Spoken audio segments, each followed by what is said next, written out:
Ke a le dumedisa mo leneng le maatla la morena wa rona Jesu Kriste.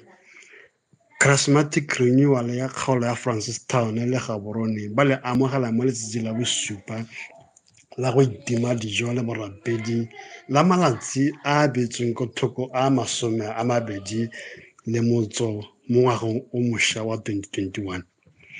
Mo letsatsing la borataro re ne ra gakololwa ka dibe tsa rona.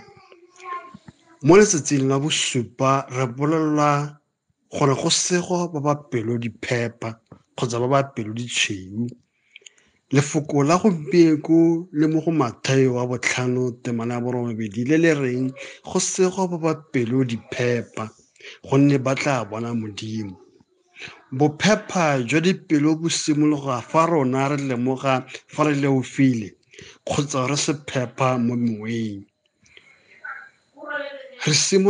Go tlhoka go nna phepa ga rona go tletse boikgantsho, go sa itshwareleng, bopelotshetlha, go tenega le mekgwa kgotsa dilo tse di sa eletsegeng. Ngwana wa Modimo ke wena le mmopi wa gago yo o itseng ka diphiri le mekgwa e maswe mo pelong ya gago. Tsatsi la gompieno ke monyetla wa mongwe le mongwe wa rona go batla mo boteng jwa pelo ya rona dilo tse di dirang go batla mo boteng jwa dipelo tsa rona, dilo tse di losafatsang dipelo tsa rona le go di ntsha mo dipelong.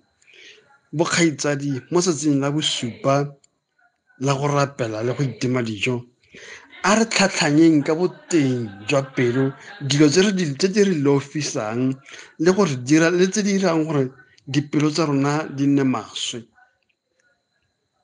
Ngwana wa Modimo, pelo e phepa e tletse lerato mo Modimo le mo bathong ba Modimo. Ga re tswelela le go rapela le go itima dijo, a re tseyeng kgato e lebaneng le go phepafatsa dipelo tsa rona, go ikotlha le poelano mo Modimong le batho ba gagwe e nne ntlha e kgolo go simolola gompieno. Ngwana wa Modimo, re gakolwa gore go sego batho ba ba phepa gonne ba tla bona Modimo.